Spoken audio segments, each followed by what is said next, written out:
Hi every one. இன்றைக்கி நான் மேடிஸ் மீடியாவில் என்ன உங்களோட ஷேர் பண்ண போகிறேன்னா, நம்ம விஜய் சார் பற்றி தான் இன்றைக்கி ஷேர் பண்ண போகிறேன். டேரெக்டாகவே சொல்லிடுறேன். இன்றைக்கி ஏன் அவரை பற்றி ஷேர் பண்ண போகிறேன் அப்படின்னு சொல்கிறதுக்கு முன்னாடி, இந்த வீடியோ யாரெல்லாம் பார்க்குறீங்களோ உங்களுக்கு ரொம்ப தேங்க்ஸ். எனக்காகன்ட்டு இல்லை, என்ன இருக்குன்னாச்சு நீங்கள் ஒரு டைம் ஸ்பெண்ட் பண்ணி ஒரு செகண்டை எனக்காக ஸ்பெண்ட் பண்ணால் கூட, இந்த வீடியோக்காக ஸ்பெண்ட் பண்ணால் கூட அது எனக்கு பெரிய விஷயந்தான். ரொம்ப தேங்க்ஸ். நல்லா இருந்தால் சப்போர்ட் பண்ணுங்கள், இல்லைன்னா நல்லா இருக்கிற வரைக்கும் வெயிட் பண்ணி சப்போர்ட் பண்ணுங்கள். அவசரம் இல்லை. நான் என்ன ஷேர் பண்ண போகிறேன்னா, விஜய் சார் பற்றி தான் ஷேர் பண்ண போகிறேன். இன்றைக்கி சிஎம் சார், அவரை பற்றி தான் ஷேர் பண்ண போகிறேன்.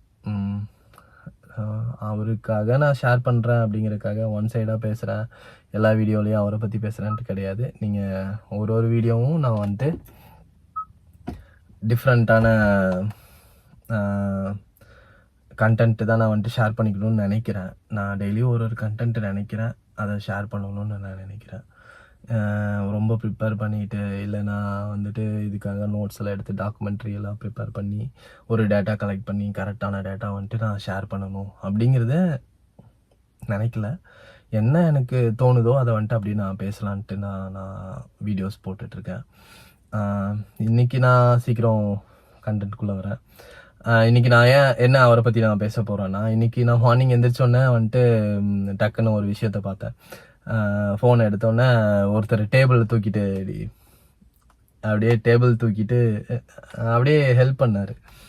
என்னடா அதுன்னு பார்த்தா கேப்ஷனில், அண்ணா நீ சிஎம் ஆகிட்டனா மறந்துட்டியா அப்படின்னு சொல்லிட்டு, அந்த கேப்ஷன் பார்த்தோன்னே சூப்பரில் ஸ்வீட்டாக இருக்குல்ல, நல்ல ஒரு சூப்பரான ஸ்டார்ட் இன்னைக்கு நமக்கு அப்படிங்கிற மாதிரி அவர் பண்ணுற விஷயங்கள் நமக்கு அந்த மாதிரி தோணுச்சு.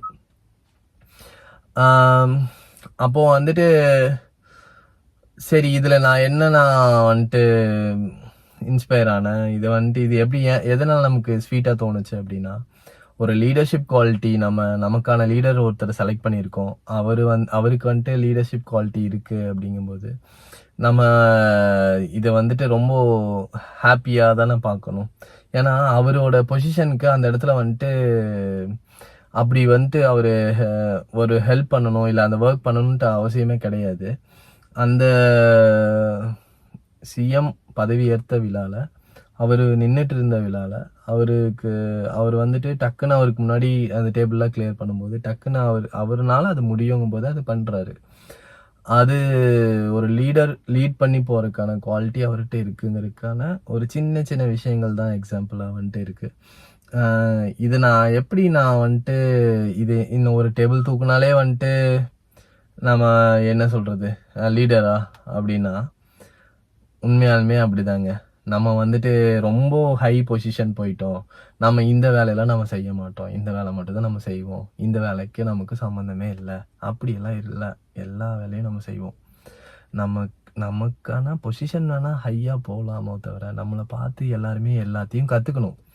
அந்த மாதிரி நம்ம இருக்கமா அப்படிங்கிறது நம்மளோட கையில் தான் இருக்குது. அது நான் விஜய் சார் கிட்ட பார்த்தேன். எப்படி நான் அடுத்தடுத்த விஷயங்கள் என்னென்ன பார்க்குறேன்னா,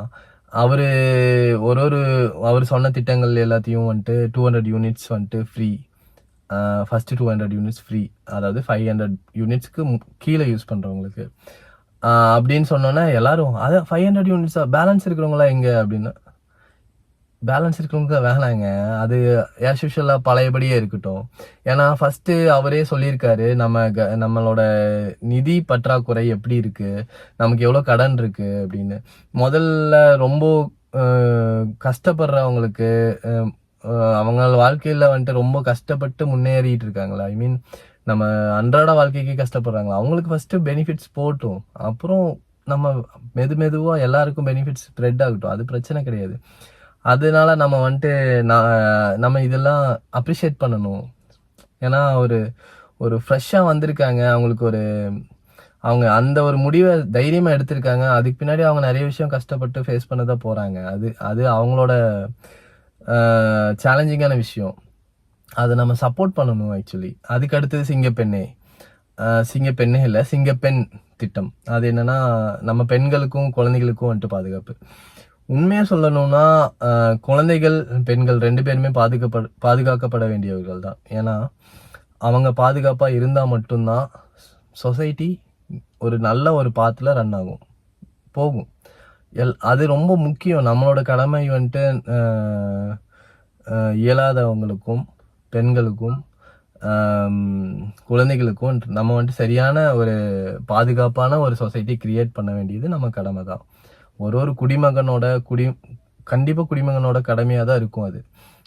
அதை வந்துட்டு நம்ம சரியா பண்ண தவறிட்டா அதனால வர விளைவுகள் அதிகம். அதனால அவர் எடுத்த ஸ்டெப் ரொம்ப அப்ரிஷியேட் பண்ண வேண்டிய ஒரு விஷயமா தான் நான் நினைக்கிறேன். அதுக்காக 65 ஸ்டேஷன்ஸ் வந்துட்டு தமிழ்நாடு ஃபுல்லாக வந்துட்டு அவர் கிரியேட் பண்ண போறாரு. அதுலேயும் நிறைய பேருக்கு வேலை வாய்ப்பும் வரப்போகுது. அதனால ஒரு நல்ல விஷயம் நடக்குது. பாதுகாப்பும் வரப்போகுது. இதோட ரிசல்ட் போக போக பார்ப்போம். கண்டிப்பாக தவறுகள் வந்துட்டு கம்மி ஆகணும், கண்டிப்பாக ஆகும். எல்லாமே நம்ம வெறும் நியூஸாகவே பார்த்துட்டு இருக்க வேணாம். இனிமேலாச்சும் அந்த நியூஸ் வரவே வேணாம்னு நான் நினைக்கிறேன். நம்ம யூஸ்வலாக அந்த நியூஸ் நெகட்டிவாக தான் இருக்கு. நம்ம நியூஸ் பார்த்தாலே நெகட்டிவ் தாட்ஸ் வரும்னா, சொசைட்டியில் அப்படி நெகட்டிவாக நடக்குது நிறைய விஷயங்கள். அதை வந்துட்டு நம்ம அதை அவாய்ட் பண்ண பார்ப்போம் இந்த மாதிரி திட்டங்கள் மூலமாக. அப்புறம் போதை பொருள் யூஸ் பண்ணுறாங்கல்ல, அதுக்கான ஒரு படை வந்துட்டு கிரியேட் பண்ணி அதை வந்துட்டு அதையே தடுக்கிறதுக்கு 35 ஸ்டேஷன்ஸ் வந்துட்டு தனியாக ஸ்பெஷல் படைகள் வந்துட்டு அவர் கிரியேட் பண்ணிட்டு இருக்காரு. அதுக்கும் சைன் பண்ணியிருக்காரு. அதையும் அப்ரிஷியேட் பண்ணுவோம். இதெல்லாம் நம்ம நாட்டுக்கு தேவையில்லாத ஒரு விஷயம். என்னன்னா, இந்த பெண்கள் பாதுகாப்பாக இல்லாமல் இருக்கிறதும், அப்புறம் வந்துட்டு இந்த போதைப் பொருள் யூஸ் பண்ணுறதும், இதெல்லாம் வந்துட்டு இது இல்லாமல் இது ஒரு நல்ல ஒரு நாடாக கிரியேட் ஆகும். நம்ம தமிழ்நாடு மற்ற ஸ்டேட்ஸ்க்கும் வந்துட்டு ஒரு நல்ல ஒரு எடுத்துக்காட்டாக வந்துட்டு வரணுங்கிறது தான் ஒரு நார்மலான ஒரு மனுஷனோட, ஒரு குடிமகனோட தாட்டா இருக்கணும்னு நான் நினைக்கிறேன். அப்புறம் பேசிக்ஸ், நம்ம என்ன சரியான ரோடு அவர் சொல்லியிருக்காரு. அவர் சொன்னார், நல்ல ரோடு, நல்ல அடிப்படை வசதிகளை வந்துட்டு ஃபர்ஸ்ட் சரி பண்ணுறேன்.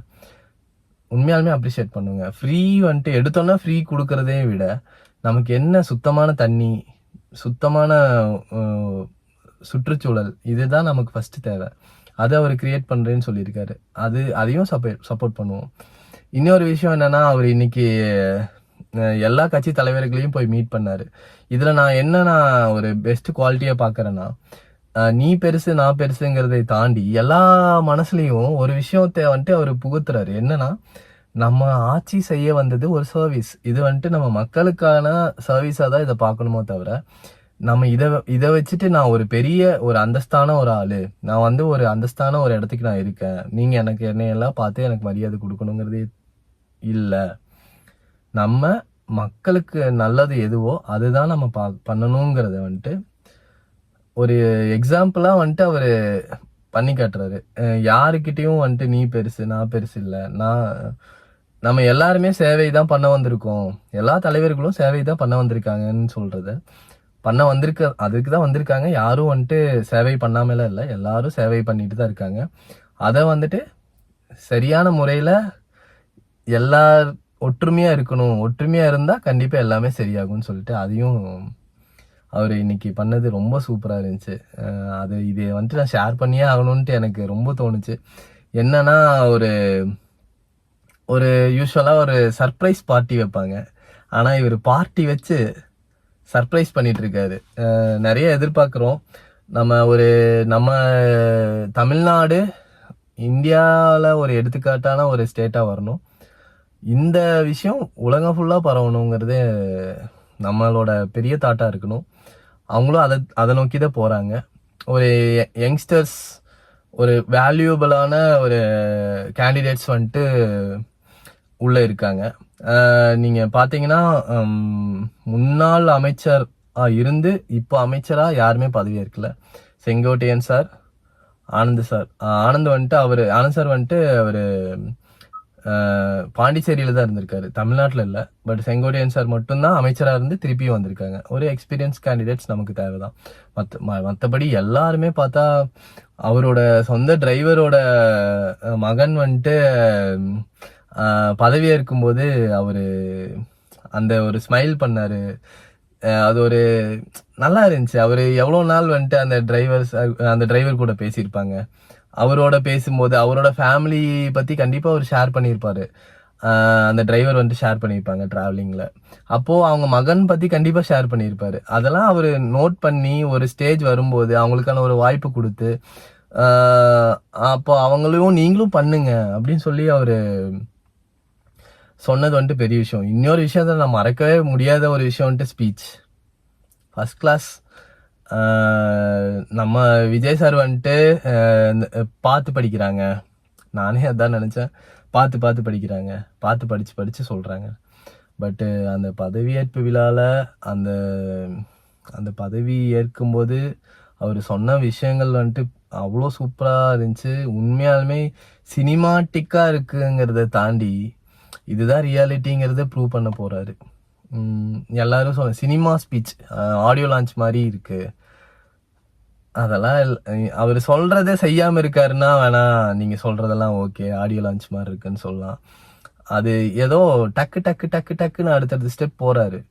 அதுக்கான ப்ரீ பிளான் கண்டிப்பா பண்ணியிருப்பாரு. இல்லைன்னா உடனே எல்லாம் வந்துட்டு அடுத்தடுத்த ஸ்டெப் போக முடியாது. அவர்கிட்ட இருக்கிற பெரிய ப்ளஸ்ஸா நான் என்ன நினைக்கிறேன்னா, நிறைய பேர் நம்ம நிறைய ஆடியோ லான்ச் டைம் மட்டும்தான் அவர் அந்த மைக் பிடிச்சா மட்டும்தான் அவர் வந்துட்டு அந்த ஒரு எனர்ஜியில பேசுவார். அது வரைக்கும் அந்த ஹம்பிளா ஒரு ஓரமா உட்காந்துட்டு சிரிச்சுட்டு சின்ன ஸ்மைல் பண்ணிட்டு இருப்பாரு. இந்த டைம்ல அவரு சிஎம் ஆகறதுக்கு நிறைய ப்ராப்ளம் ஆச்சு. அப்பவுமே வந்துட்டு அவரோட அந்த ஹம்பிள்னஸ் விடவே இல்லை. விடாம அப்படியே பொறுமையா இருந்து எந்த ஒரு ஸ்பீச் கொடுக்காம பொறுமையா இருந்து அவருக்கான விஷயங்களை கரெக்டா பண்ணி, ஏன்னா அவர் வந்த நோக்கம் வேற. எந்த ஒரு இதுவும் பண்ணிக்காம அப்படி இருந்து கரெக்டா நீட்டா அவர் பட்ட கஷ்டங்கள் நிறைய இருக்கும். அது இல்லாமலாம் கிடையாது. அவர் அவ்வளோ ஸ்ட்ரெஸ் அனுபவிச்சிருப்பாரு. அனுபவிச்சு இந்த இடத்துக்கு வந்து அவரு சொன்னாரு, வறுமை நானும் பார்த்துருக்கேன். எங்க அப்பா சாதாரண அசிஸ்டன்ட் டைரக்டரா இருக்கும்போது நான் பிறந்தேன் அப்படின்னு. அசிஸ்டன்ட் டைரக்டருக்கு என்ன வருமானம் கிடைக்கும்? பெருசாலாம் எதுவும் கிடைக்காது. டைரக்டருக்கு தான் கிடைக்கும். அதுவே வந்துட்டு அவர் சக்ஸஸ் பண்ணா மட்டும்தான். அப்போ சாப்பாட்டுக்கு இல்லாம கஷ்டப்பட்டு ஃபேமிலி அவர் ரன் பண்ணாரு. அந்த விஷயங்கள்லாம் அவர் அப்பா சொன்னாரு. இதெல்லாம் விஜய் நோட் பண்ணியிருக்கானா எனக்கு தெரியல அப்படின்னு சொல்லி அவங்க அப்பா சொன்னாரு. இதெல்லாம் வந்துட்டு ரொம்ப இன்ஸ்பிரேஷனான ஸ்டோரி. இவரோட ஸ்டோரி ஹிஸ்டரி ஆக போகுது. அது கண்டிப்பா அது உண்மைதான். ஏன்னா நம்ம எங்க எப்போ யாரு என்ன பண்ணுவாங்கன்னு யாருக்குமே தெரியாது. நம்ம நினைக்காததெல்லாம் நடக்கும். அதான் இந்த யூனிவர்ஸ். அதுக்கு பெரிய எக்ஸாம்பிள் வந்துட்டு நம்ம முன்னாடி நடந்துட்டு இருக்கு. சின்ன குழந்தைகளுக்கு கூட பாலிடிக்ஸ் பேச வச்சுட்டாரு. தப்பில்லை. நமக்கு தேசபக்தி கண்டிப்பா வேணும். இந்த விஷயங்கள்லாம் நம்ம தெரியணும், தெரிஞ்சு நடக்கணும். எல்லாருமே ரெஸ்பான்சிபிளா இருக்கணும், டிசிப்ளினா இருக்கணும். இருந்து நம்ம நாட்டை நம்ம தான் பார்த்துக்கணும். யார் நமக்கு நல்லது செஞ்சாலும் அவங்களுக்கு சப்போர்ட் பண்ணணும். இந்த மாதிரி குவாலிட்டியெல்லாம் நம்ம கொண்டு வரணும். எல்லாருமே ஒரு நல்ல நிலைமைக்கு போகணும். ஹாப்பியாக ஒரு லைஃப் வாழணும். அவ்வளோதான். Thank you all. பை.